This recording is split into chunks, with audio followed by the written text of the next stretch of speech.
We would like to take another moment to thank our sponsors, whose financial support helps make Cap Times Idea Fest the important event that it is. Special thanks to our presenting sponsor, UBS, the Burrish Group. They have been a major sponsor since the very first Idea Fest.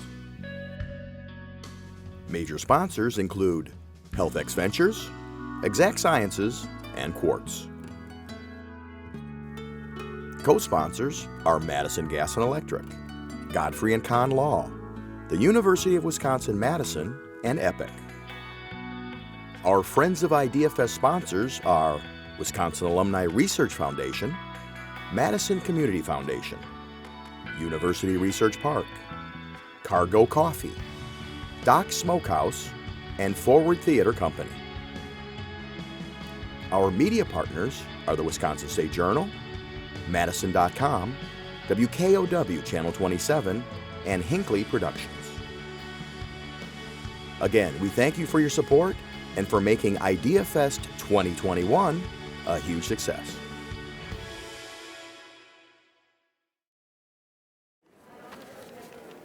Hello again, everybody.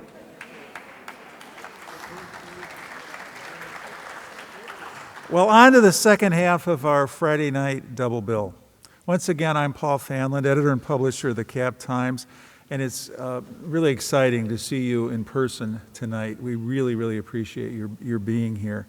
As many of you know, David Maraniss has contributed enormously to Idea Fest since we started it in 2017. To us, David is much more than a Pulitzer-prize winning Washington Post editor and the best-selling author of more than a dozen books. He's a hero to everyone associated with the Cap Times for his continued devotion to helping our paper, where he started his career and where his father Eliot's career flourished.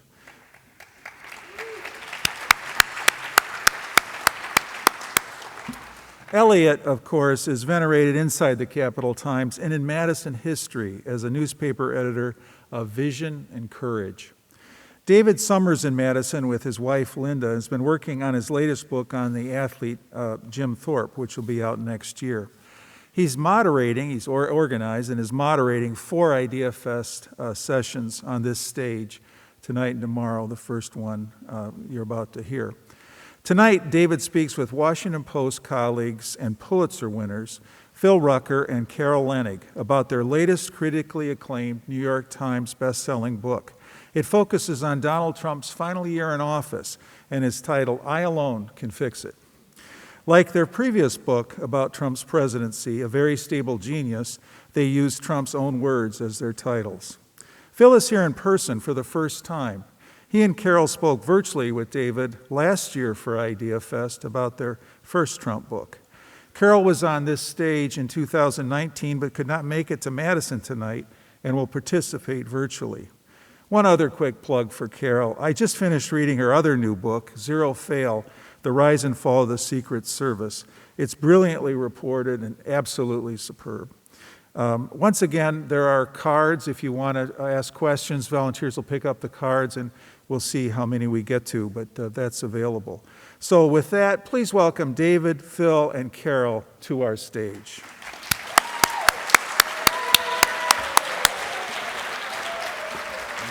You bet.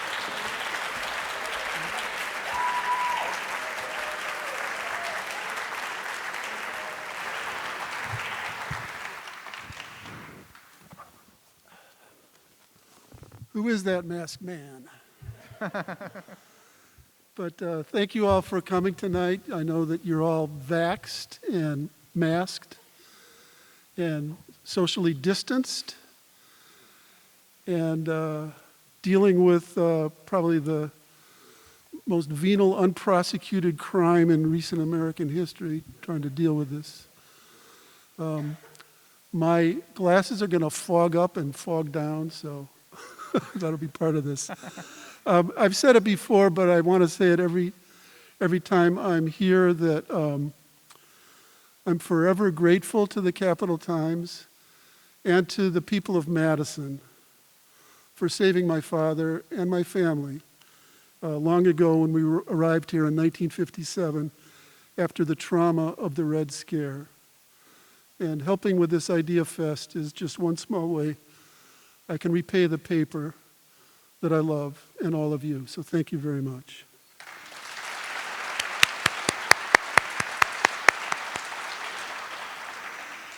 And there she is. I'm delighted to welcome two fabulous journalists and colleagues of mine at the Washington Post, Carol Leonnig, who you see up there dominating all of us.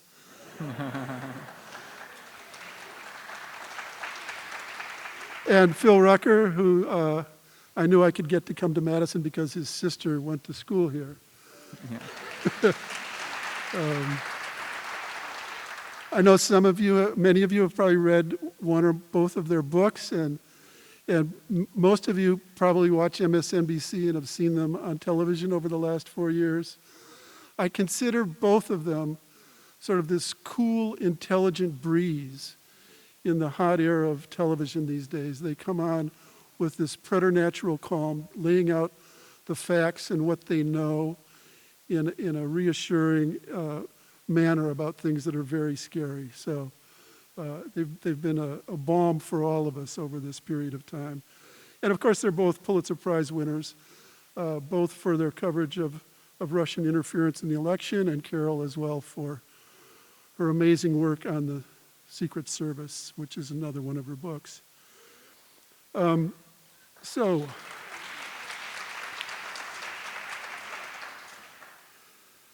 let's get at it. You know, Phil and Carol, you both had a very profound understanding of Donald Trump as you were researching and reporting your first book.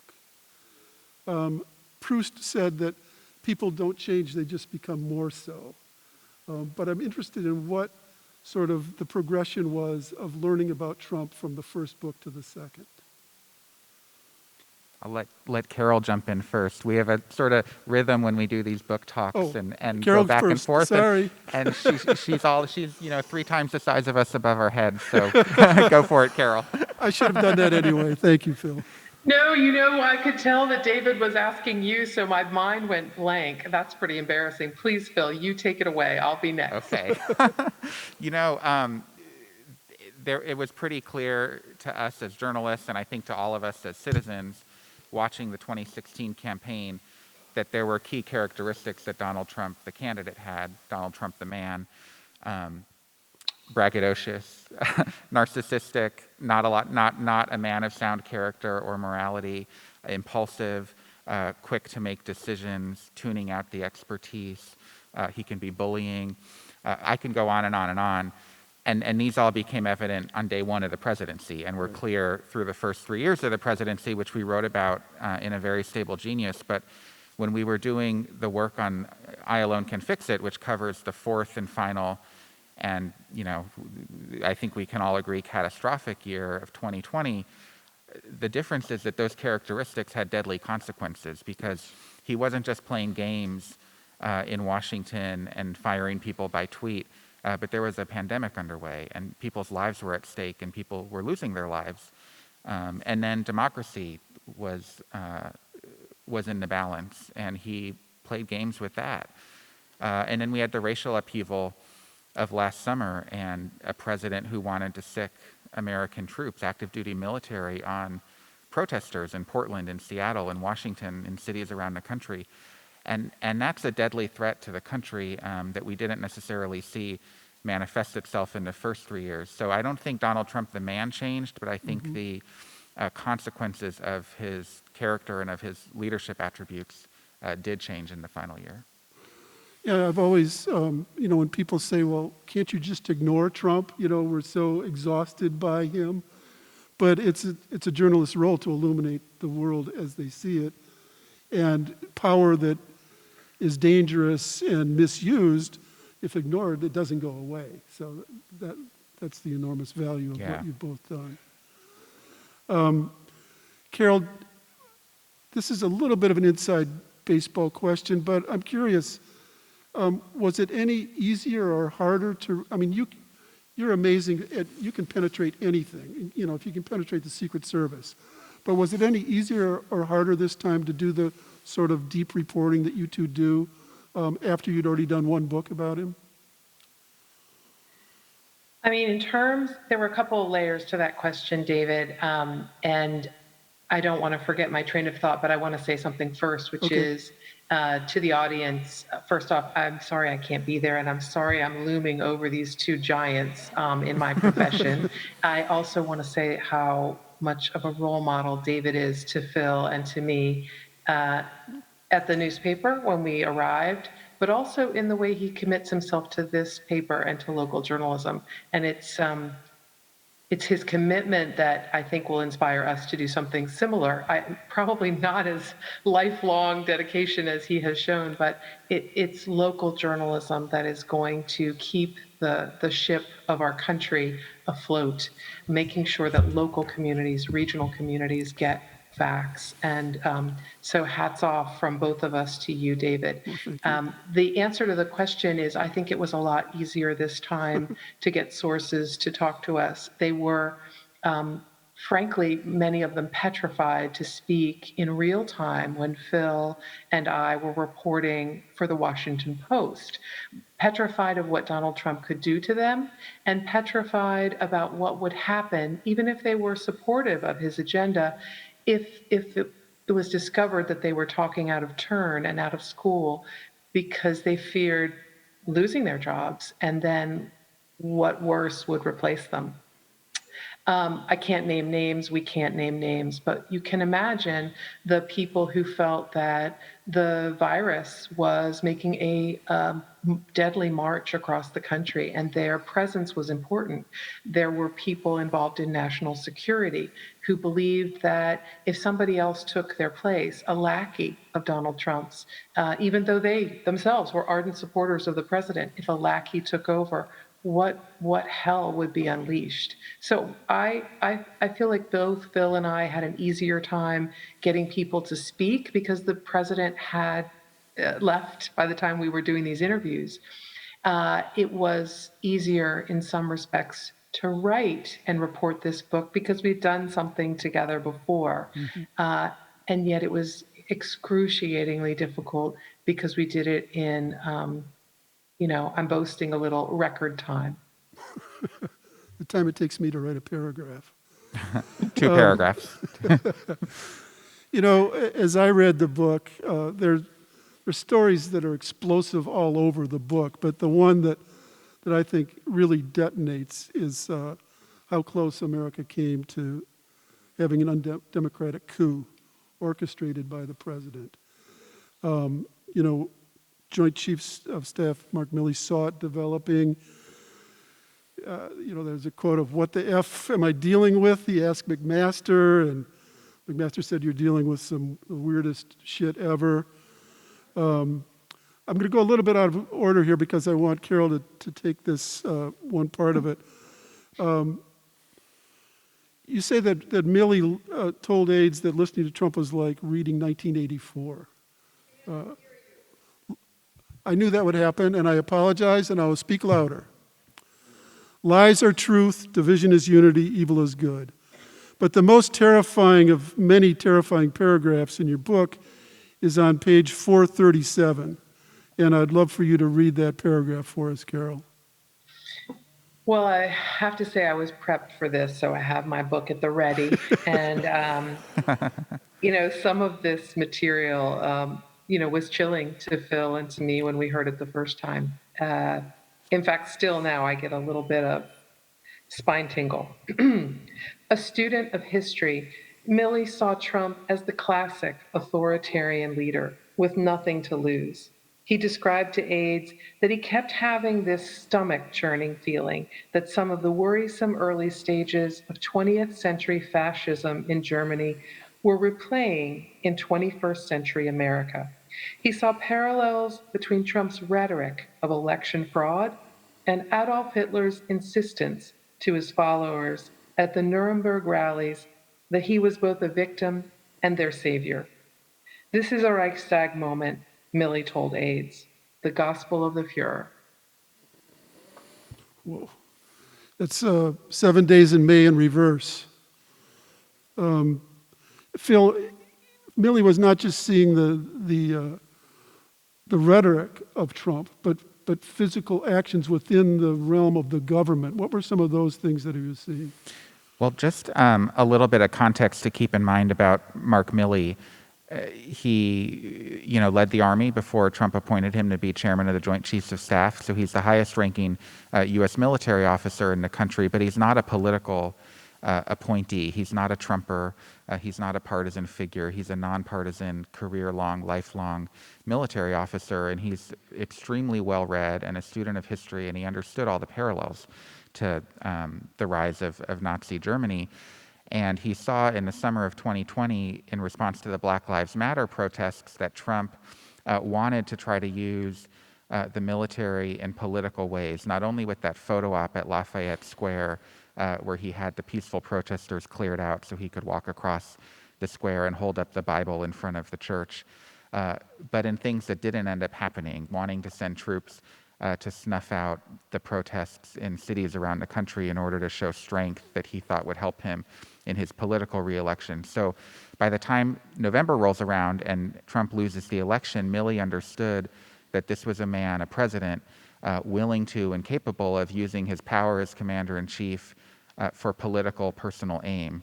And he was watchful. He was on edge, Milley was, all through that period. And he saw not only Trump out in public and on Twitter saying the election was stolen when there was no evidence that it was, saying the election had been rigged, making declarations and stoking tens of millions of his supporters to believe something that wasn't true, which was that the election had been rigged. But he also saw changes happening inside the government. He saw Mark Esper, the defense secretary, forced out and replaced by acting defense secretary Chris Miller, who was had far less authority and experience at the Pentagon and was seen as somebody who might be willing to go along with what Trump wanted. More worrisome to Milley were the people below Miller at the Pentagon who were brought in. A gentleman named Kash Patel, another named Ezra Cohen Watnick. These were figures who were considered to be fiercely loyal to Trump and willing to do whatever Trump wanted in sort of, using the bureaucratic muscle at the Defense Department. And then he also caught wind of plots to remove Christopher Wray as the FBI director and replace him with a Trump lackey, and a plot to remove Gina Haspel as the CIA director and replace her with a Trump lackey.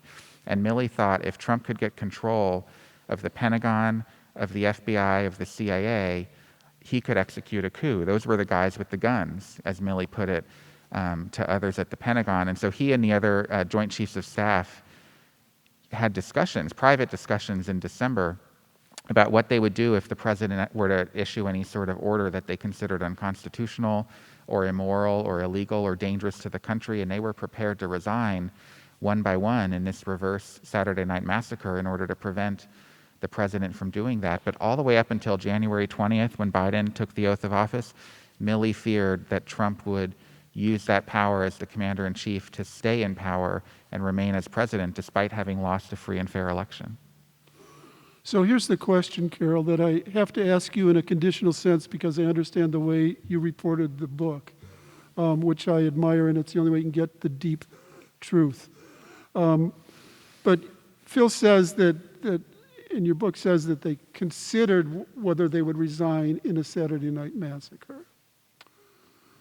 So if one were to ask Milley why he didn't speak out while he was in that position, what would his answer, do you think, be? I can't ask you what he told you, but what do you think how he would respond to that? David, because you're such a good reporter yourself, this is a little bit of a slippery slope for Phil and for me. And so, I'm really careful not to rule people in or out. Right. What I feel that we learned and gleaned from people who had real insight into Milley's experience was that he worried, if not me, who?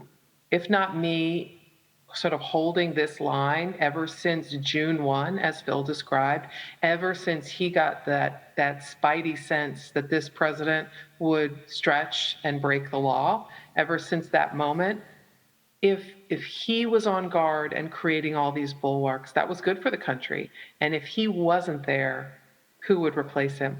There was actually a funny and not so funny conversation when some of the Joint Chiefs, Army, Navy, Air Force, when they were talking about what would happen if Trump fired the chairman, meaning General Milley, there was a discussion about whether nobody would agree to replace him in the chain of command, in the natural chain, as a sign of protest. In fact, the reverse Saturday Night Massacre was really an effort, a desire to try to figure out how can we slow an order that is lawful, right? You can't, a military official has to carry out a lawful order from the president. It was the lawful orders that were dangerous that they were worried about, and those were the bulwarks that Milley was setting up all around him, like sandbags around a flood. I'm just presenting questions that have run through my mind and probably many of the people here about it that you can answer in the ways that you want. But during this period, there, of course, was a second impeachment. Mm-hmm. Was there any indication that any of Milley or anybody else of that stature was, I mean, if he had gone to that impeachment and said what he said, what he's told his staff, what would have happened? I mean, isn't that another way that it could have been effective? It's a great question. I don't know, Carol and I don't know what Milley would have done or if he had considered even doing that. It's worth keeping in mind that he could have testified and said all of these things that we knew in our reporting that he had been thinking and actually said them on the record under oath in testimony in Congress, and the vote on that impeachment trial may not have changed at all. I mean, this is Donald Trump's Republican Party, and we should keep in mind that a lot of those senators who voted to acquit him, privately knew he was guilty of instigating the insurrection on January 6th and privately wished he would be out of their lives forever, and yet were afraid of losing their seats, afraid of whatever, trauma and drama could come to them in their home states and home districts if they didn't vote their conscience. And I don't know that Milley would have changed that. There might be a slight hint of how the party would have reacted from how Rubio and others have reacted to the news in another book that we'll talk about later, Bob Woodward and Robert Costas on China, where they're attacking Milley instead of the conditions that might have caused Milley to do that. So yeah, that's a good point. What did you learn, Carol, about, beyond what we could see on television, about Trump and the pandemic? It seemed apparent from the beginning that he didn't view it as a global catastrophe, but only within the realm of how it affected him. Did that play out through that period? Absolutely, it did. And it's so sad, really. I mean, now that Phil and I know the details that we do and put them in the book, it's so sad to look back at that blanket of failure, just his preference for winning the public relations war and thinking that making himself look good and making the pandemic look insignificant would be successful. This is a virus that is lethal. It's not going to listen to what he tells Hannity on Fox News about it being, it's a miracle, it'll all go away. It's so sad to look back at all the details. And I think one of the things Phil and I also learned that was devastating to absorb was the missed chances in the beginning for the country to better understand what the virus was, for the doctors who wanted to insert, as they usually do. You might have seen these in movies like Contagion. They really do. The United States is the leader in this field, and they send a CDC team to a mysterious bout of infection, whatever the country is, and they figure out what's the genomic sequence. They figure out how transmissible is this. They figure out the lethality. They figure out all sorts of amazing scientific things that I couldn't spit out.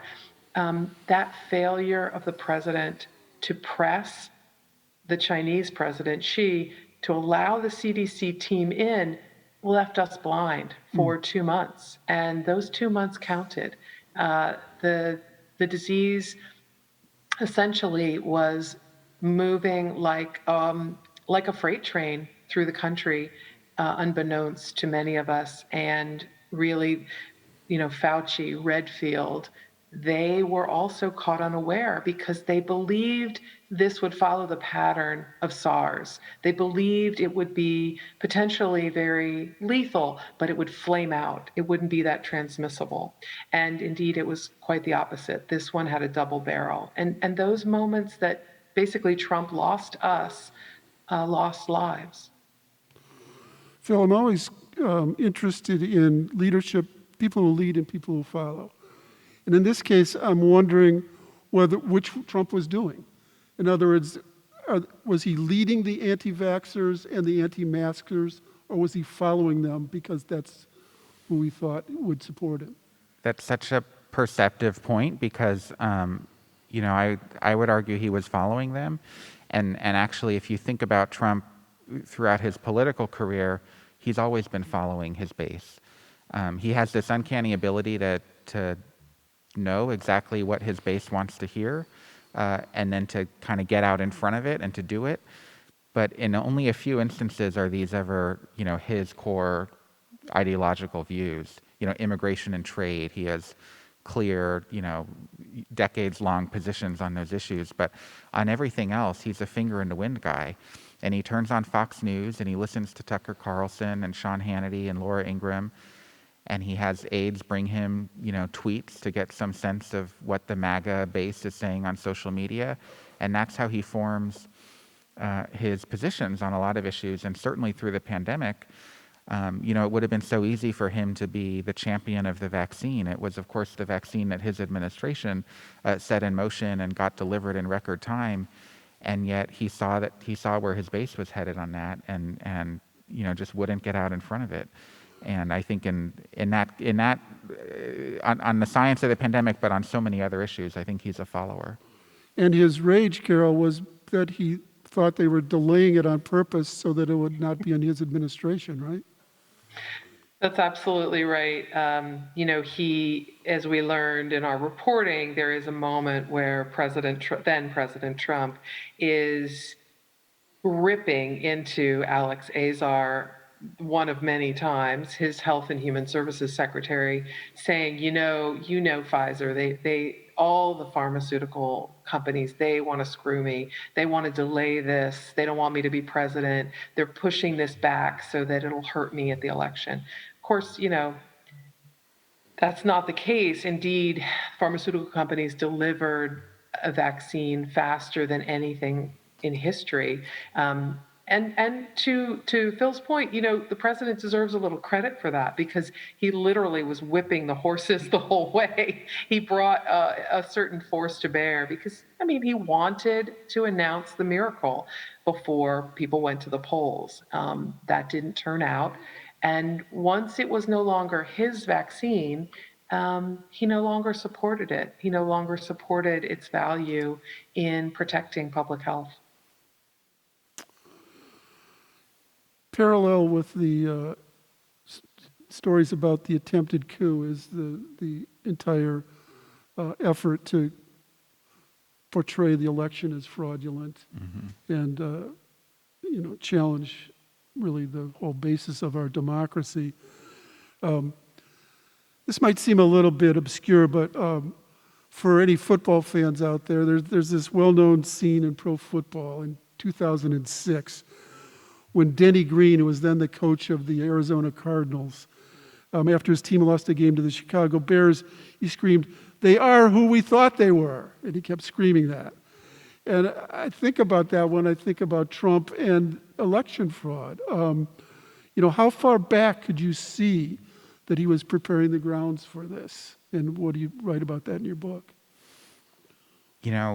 We should keep in mind that he was laying the groundwork for this in 2016 as well, right? Yep. And he didn't end up having to play this card, but it was very much the playbook he intended to follow were he to fall short to Hillary Clinton, and was prepared to go out and claim that the vote totals in that election were rigged. And of course, he famously challenged, at least rhetorically, the fact that she won the popular vote, claiming, there were all these people who were bussed in from Massachusetts to New Hampshire, and that's the only way she won New Hampshire, and all the illegal immigrants in California.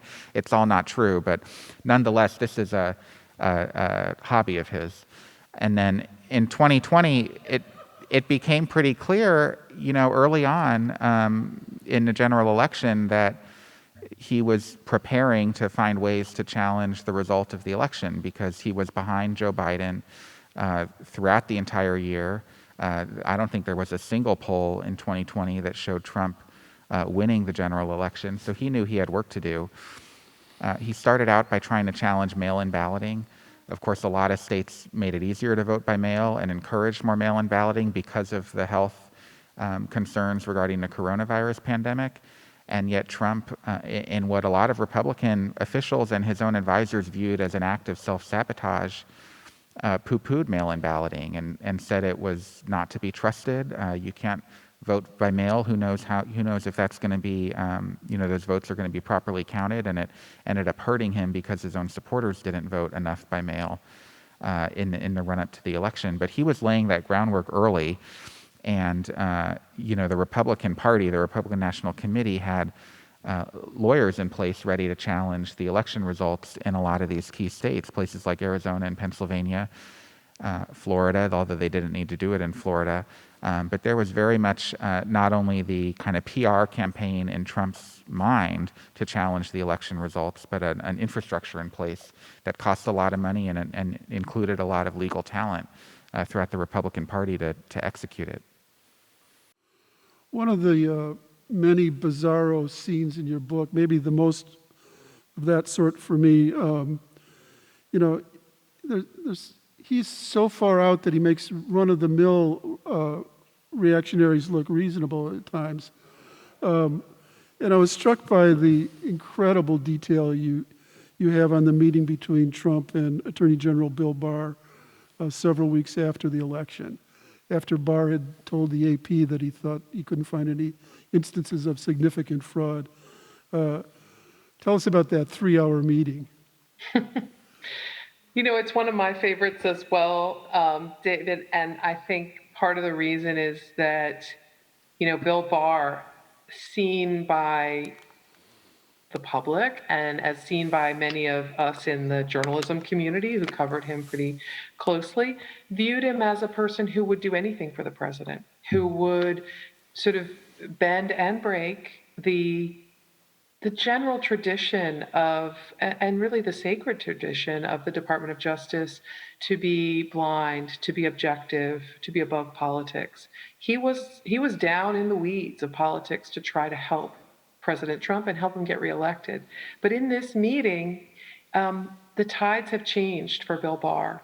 This attorney general who misled most of the public about the actual findings of Robert Mueller, the ones that found 4 instances of substantial evidence of corruption and obstruction of a criminal probe by the sitting president, things that would get you and me and Phil thrown in jail, but for a sitting president, ended ultimately with a report. That attorney general who misled the public, who stood beside the president for all sorts of political shenanigans, by December had enough. And in fact, in the weeks before December 1, this critical moment, he had announced to the public that he was launching a team of prosecutors around the country to investigate the allegations of fraud in the election and really try to run that to ground. And he tried to tell the president multiple times there was not very much evidence of this, that he wasn't finding it, and neither was his team. He and Mitch McConnell, the Senate leader, had a private series of meetings and conversations on the phone, we learned. In them, they were basically trying to figure out who's going to tell the president the emperor has no clothes, who's going to break it to him so he will concede, because this is getting nuts. And I'm paraphrasing, of course, but the two of them were, in lockstep, worried about the damage to the country and just in the very, very close Mirror worried about the Georgia runoff elections that would decide whether or not Mitch McConnell was going to be the Senate Majority Leader for another term. In those runoffs, whether the Republicans won or lost would decide the balance of the Senate. So it was a big deal to them. It was a big deal to Barr. And finally, when one weekend on the television of Fox News, Donald Trump gave an interview to, I believe, Maria Bartiromo and said, he didn't know where Bill Barr was. It didn't seem like anybody was investigating all this fraud. It looked like Bill Barr was MIA. Bill Barr decides to take that moment to say the emperor has no clothes. He tells an AP reporter intentionally that he sees no evidence of it. Their investigators have looked at it. There's nothing that would change the actual results of the election. Well, the president's head explodes when he learns this. And it happens that Bill Barr is scheduled to be at a meeting with Mark Meadows, the chief of staff, that day at the White House. And sure enough, the president learns that Barr is in the building and summons him to come. Barr's not sure he wants to go. He's visiting with Pat Cipollone, the White House counsel, a good sort of consigliere to him and friend. He says to Pat, I'm not so sure I'm going to do this. Pat says, I think it's better you talk to him now. He's mad. Let's get this over with. Let's talk to him. Well, Barr finds a lion roaring down his throat when he gets into the Oval Office. Forgive me, when he gets to the dining room off the Oval Office. And he basically tells Barr, you've been disloyal to me. How can you say this? Are you not watching these hearings? And he points to the television where the One American News Network is discussing all the alleged fraud, which is completely fabricated. He said, why aren't you watching this? These are all these examples. He goes through a list at a very high decibel of a voice, telling Barr all the ways the election's been stolen from him. And I won't go into all of them because my story is too long, but Barr tries to reason with him and tries to explain to him why all of those are inaccurate, why all of those have basically turned out to be, in the words that he uses, bullshit, Mr. President. At some point, it's so tense that Barr says to the president, if you want to make a change, you're welcome to do that, Mr. President. They part, and a couple days later, Barr begins planning his departure. To me, the key question that lingers over all of this is really not about Trump, but about the Republican Party and the people who worked for Trump. You've answered it in part, in terms of how it was easy for people to get people to talk to you because things were catastrophic and they were trying to save it, and this was after the event. Did you come across anybody, Phil, who actually regretted that they didn't just stop working for this guy? It's a good question. I'm trying to think, and I know. But there are a whole bunch of reasons why people did work for him. And first and foremost is, personal ambition and ego. Mm-hmm. A lot of the people who worked for him were not necessarily true believers, but they were ambitious operatives. They were people who aspired to be in a presidential cabinet, who aspired to be a White House counsel or a White House chief of staff or a attorney general again, or in any number of these positions where they're exerting real, genuine power in the government, and Trump was their ticket. And they put up with the crazy in order to have the power and do the job. And then once they were in the job, they didn't want to give it up, in part because they enjoyed the trappings of power, but also because they worried, okay, if not me, who's going to be here next? And they thought they were somehow serving the country by doing the job and going along with 75% of what Trump wanted and stopping him for the other 15%. I would posit that the more serious question is to ask Republican members of Congress, yes, because the legislative branch, the way our government is set up, is supposed to be a check on the executive branch, and there was no check in those 4 years. And you saw time and again on any number of issues, including, by the way, the 2 impeachment investigations and ultimately trials where Republicans were completely cowed by Trump and afraid to challenge him, afraid to question him, afraid to stand up to him, afraid to tell him he's wrong, afraid to convict him when he's done something that was lawless. And that's not the way our founders set up our Constitution, or rather set up our democracy, but it is the way the democracy functioned in the last 4 years. Carol, you obviously talked to members of Congress for this book. How did they deal with that question in your when you're trying to get specifics out of them? I think of the Republican lawmakers as fitting into 3 categories that are not equal in size. The 3 categories, and we spoke with members of each of these groups, would be those who are very, very concerned about what Donald Trump was doing, beside themselves actually, sometimes really angry, but sworn to themselves that they will conceal their disgust and their fear because of the voting base that Donald Trump commands. Still, even now, not as president. We'll see how long, but still, he is the dominant standard bearer for this party.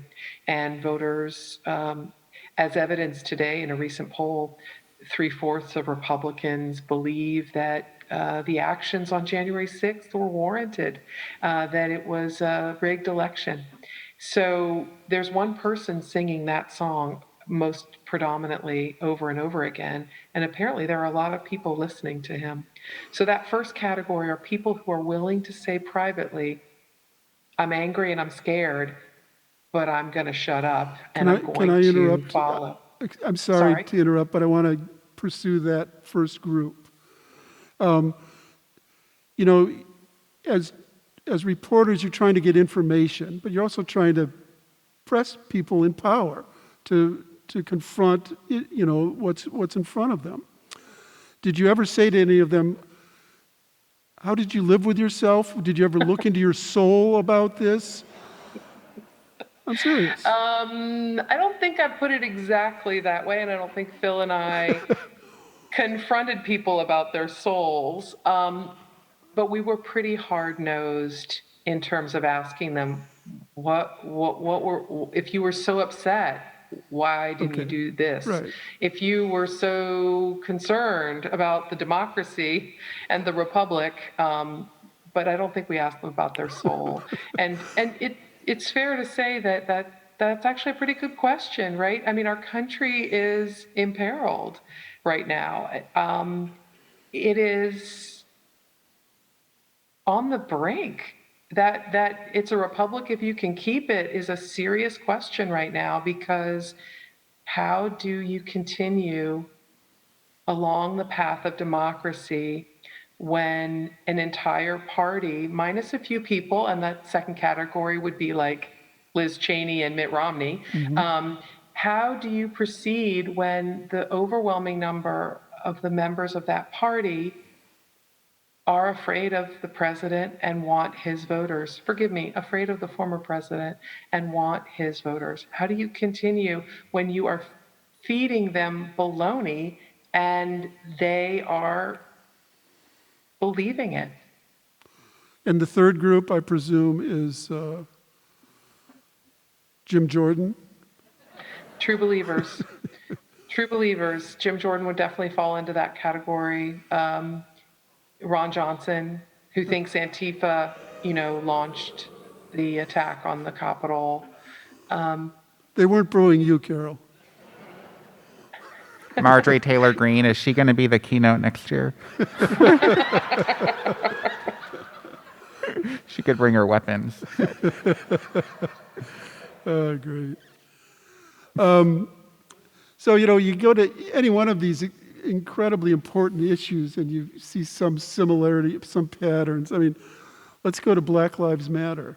It seemed like Trump's perspective on that was just like with COVID, right? It was all about how people would perceive him as opposed to the actual issues that were involved there. The key inflection point for Trump during the Black Lives Matter protests, and this gets to your point about it being all about him, was the night in Washington when the demonstrations were taking place in Lafayette Square right outside the White House, and Trump had to be rushed into the bunker in the White House. Secret Service rushed him into the bunker because they thought his life might be imperiled because the protests were becoming violent and they were just over the fence. And of course, a day or two later, the New York Times was the first to report that he'd been taken to the bunker, and Trump went, well, I won't use that word on stage, but he was irate about the leak coming out, and demanded a hunt for the leaker and to go after whichever source had told the New York Times that he'd went to the bunker, and then he denied publicly that he went there, even though he did. But it was all very personal to him, and that was a pivot point for him in his thinking about Black Lives Matter, because from that point forward, he wanted to show strength, and he wanted to have the military brought in to bring order to the streets outside the White House. And he was telling his defense secretary and telling General Milley and the attorney general, foreign governments are watching on TV and they're laughing at me because I have these protests going on outside my home because I was brought to the bunker. We've got to put an end to it. He saw the military as his own kind of personal army, and he wanted them used because this protest had come into his backyard, literally, and was jeopardizing the image that he wanted to project to the country in his re-election year, that he was the tough, strong man. And so it became very personal for him. He was actually sympathetic to Floyd's murder in the immediate aftermath of what happened in Minneapolis. And the pivot point really was when he had to be taken to the bunker. Yeah, he said it makes me look weak, and Yeah. and also he was upset that he said no one gives me any effing support to his own staff or the military about what they would do with that. So if Trump had his way, what would have happened in Portland and Seattle? He would have sent the troops in. And when Carol and I interviewed him this past March, so he's now the former president, we went to Mar-a-Lago and interviewed him for the book, and he said the only regret that he had in his final year in office was that he didn't deploy the military against Black Lives Matter protesters in all those cities around the country, that he had listened to his advisors who told him this is not an insurrection, you can't invoke the Insurrection Act, you're only going to make matters worse and turn up the temperature if you send troops into the streets. And he says he regretted, in retrospect, not ignoring them and overruling them and using force, military force, to snuff out the protests. Carol, there's been phenomenal reporting in great detail about the horrific events of January 6th. And many thousands of people have watched the videos of the insurrection, which is a mild word for what was going on there. When you two approached that pivotal day in American history, what were you looking for and what did you find? What were you trying to report on that? Again, you're killing me with the perceptive questions. Phil and I are going to go back and study how you get right to what we were thinking without eavesdropping on us. I remember that before we went, Phil and I sat down a couple of times to talk about sort of our goals for the interview. And, it's just good reporting planning. Let's figure out our priorities and triage. And one of the things we talked a lot about was, let's find out, what did he really want on January 6th? He told everybody to go up to the Capitol. I'm going to march with you. What did he want them to do? And I just hoped he would answer that question. To be fair, I wasn't sure that he would answer our question honestly. I think he gave us a little bit of a window. He tried to intimate that he didn't want violence without saying it. That was a little bit of a verbal dance. But that's really what I hoped we would figure out was, what was his motive and goal? Did he want people to try to kill Mike Pence? Did he hope that they would storm into the building and attack law enforcement officers? Did he hope that he would cause one officer to beg for his life and have his chest compressed in a world about door? Did he hope that a law enforcement officer would beg for his life and have a heart attack on the ground underneath the protesters? I hope the answer is no. He insisted that what he wanted was what they wanted, which was to stop the steal, to stop what was going on. And at least temporarily, they did stop the certification. But with the determination, I have to say, of people like Mitch McConnell, Nancy Pelosi, and even Mike Pence, the certification happened that day as planned.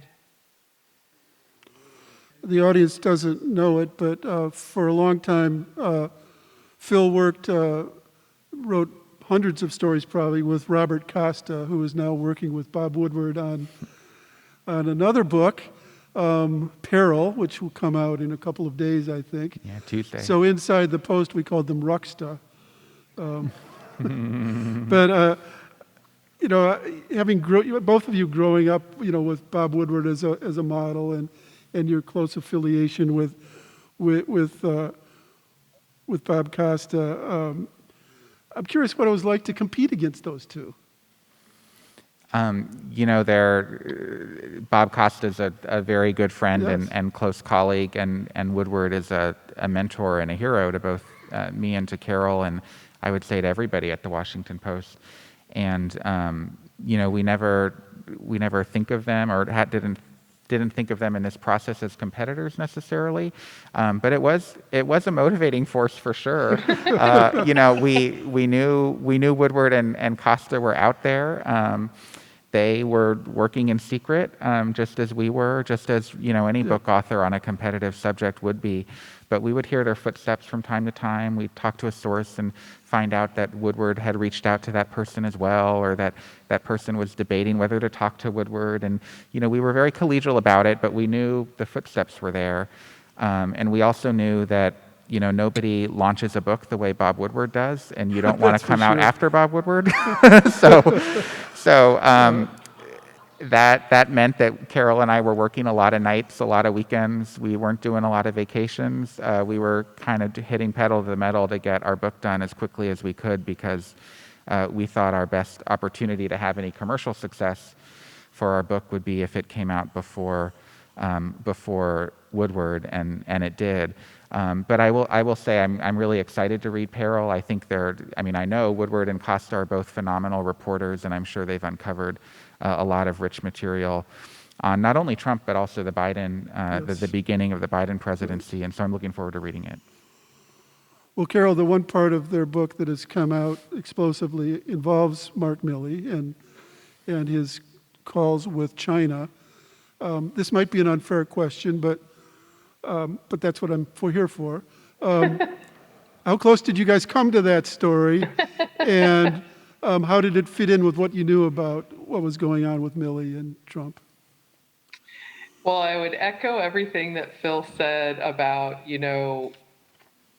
the way we heard the footsteps, and it definitely motivated us because we know how good they are. I mean, they're our friends. We know the power of their reporting and their writing. But to be fair, when we were learning this sort of shocking, spine-tingling stuff about how close Milley felt the country came to a coup, how the specific steps he and other members of the Joint Chiefs spelled out how they would prevent that, use their own bodies to block it. When we learned that, we felt that we nailed something so important. Yes. We learned a few other things about Milley's experience with Donald Trump that were pretty shocking.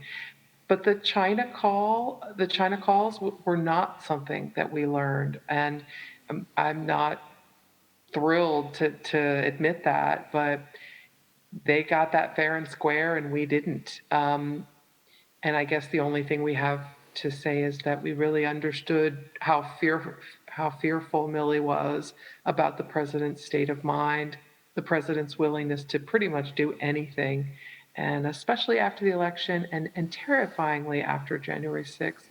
So that part we feel we got, and in the classic tradition of newspaper reporters, we did get that first. Yes.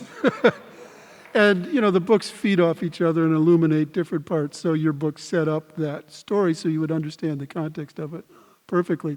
So one of the questions that someone fed fits into that. Bob, do you have an opinion on whether and how Mark Milley could survive now? Or will he survive? I think to answer the question of will he survive, I think we got a pretty clear answer this week when President Biden said he has confidence in Milley, when the press secretary at the White House said Milley is a patriot. Biden believes Milley's a patriot, and the defense secretary said he has full and complete confidence in Milley. Those are the people Milley needs in his corner. Marco Rubio doesn't appoint the chairman of the Joint Chiefs of Staff. So some of these Republican senators can call for him to be fired, but unless there's a shift in the atmosphere, unless something new comes out or Milley doesn't handle the questioning that he's going to face before Congress in a couple of weeks appropriately, I suspect he'll be safe in his job. Carol, this is a larger question that doesn't quite get into your book, but it's about your book.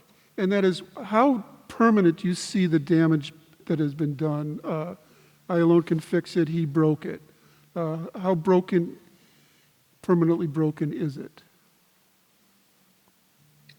It's pretty busted up. I think to answer that question, honestly, the best thing I can do is refer to some of the sources that Bill and I developed over the course of reporting this book. And what they told us, not to a person, but what several of them told us was Donald Trump wasn't that disciplined. Donald Trump wasn't that organized. He didn't follow so much a plan and a strategy as his gut and his impulse. If he had been more disciplined, organized, and playing chess instead of checkers, these individuals, again, Republicans who served him, who advised him, said they fear what he could have accomplished, and they fear whether the country would have survived, the democracy would have survived. They have real nightmares about what could have happened, and they believe that this is a lesson for us going forward about what could happen in the hands of someone else. I hope that answers the question well enough. Well, that's the larger issue of democracy. And Phil, as a political reporter, how infected is the Republican Party, and can it recover from this? It's not going to recover tomorrow or in the next 3 years, I don't think. I would say it's a pretty severe infection. The Republican Party certainly doesn't look like it did in 2015, and it's going to take a long time, I think, for it to recover. And not just because of Donald Trump, who, of course, remains the leader of the Republican Party, says he wants to run for president again, and very well could be elected president again in 2024, but because the whole next generation of Republican leaders are trying to out-Trump one another. Look at Governor DeSantis in Florida, Mike Pompeo, Mike Pence. All of these figures are trying to act like Trump, be like Trump, win over the Trump base. And that's the direction of that party. And so it's not like you can kind of wish Trump away and he disappears or has a heart attack and dies and it's all over. Like Trumpism, I think, is very much alive and is the beating heart of the right and will be for some time. You never know what kind of questions you'll get from the audience. Some are tough and some are just wonderfully odd. Like, here's a question for you. Is Eugene Robinson as nice in person as he is on TV? I've known Gene for 40 years, yes. But more important, these two people are as nice in person as they are on TV. Thank you. And then the question you always get for any book like this, and I think it's a worthy question that should be answered. I wouldn't phrase it quite this way, but How do you justify reporters withholding information the public needs to know until their books are published? It's a question that comes out every time, so. I'm happy to take that hard one. I sound like Nixon. It's a hard question, but a fair question. I know Phil and I have talked about this, and he feels the same way I do, so I speak on behalf of both of us. You know, we killed ourselves as reporters to report as much as we could in real time. That's our instinct. That's our credo. We wouldn't hold anything back that we think is really important. Because we want it in the paper. We want to beat our competition. When we set about reporting for the book, and we thought, okay, we'll get more cinematic detail about these meetings, we'll get more insight into what happened, we were really taken aback and shocked by the things we hadn't learned in the first pass. And we also have an agreement with our editors, and it served us well in the first book, and that was, if we learn something that is so startling, and keep in mind, most of our reporting was after the president, after the election, and after most of it after the inauguration.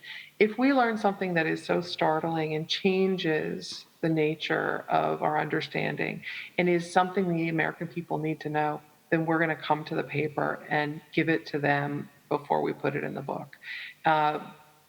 We did that actually in the first book. There were a couple instances where we felt it was important to share material before it saw the light of day in our book. That was our duty to the Washington Post and to the public.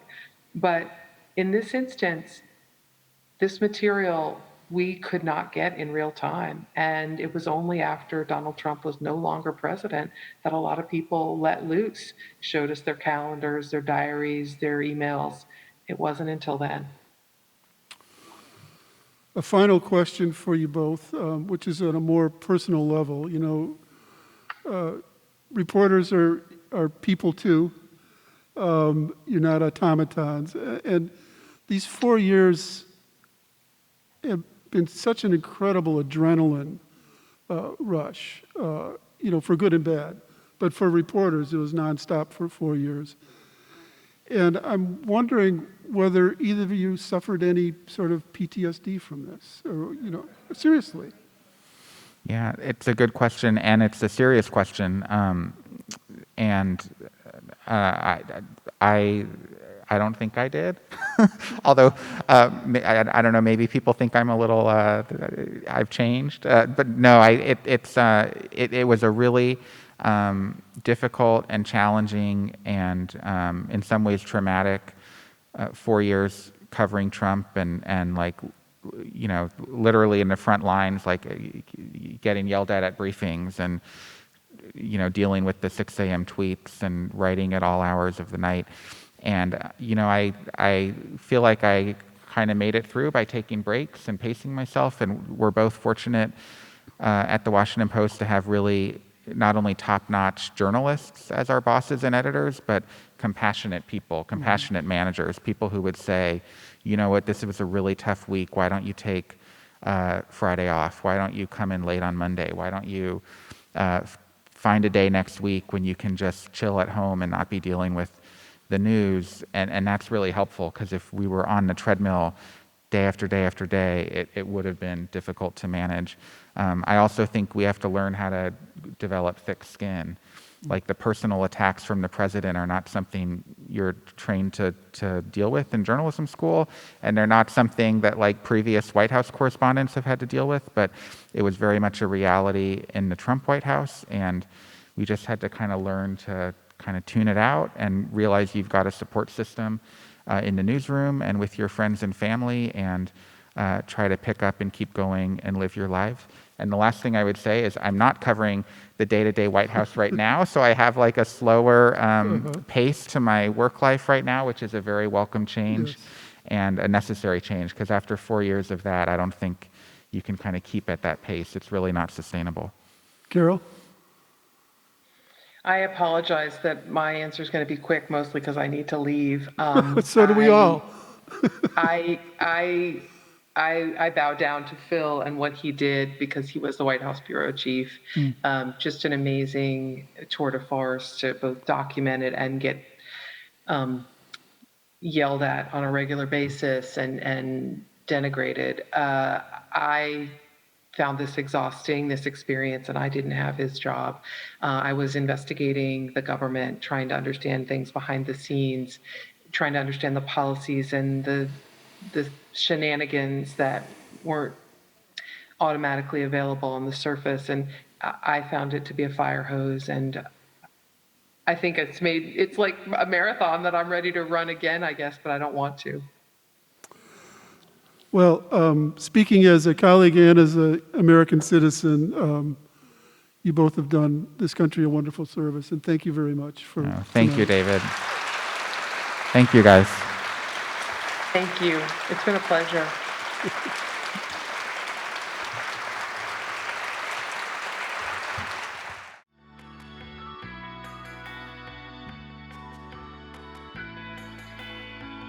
We would like to take another moment to thank our sponsors, whose financial support helps make Cap Times Idea Fest the important event that it is.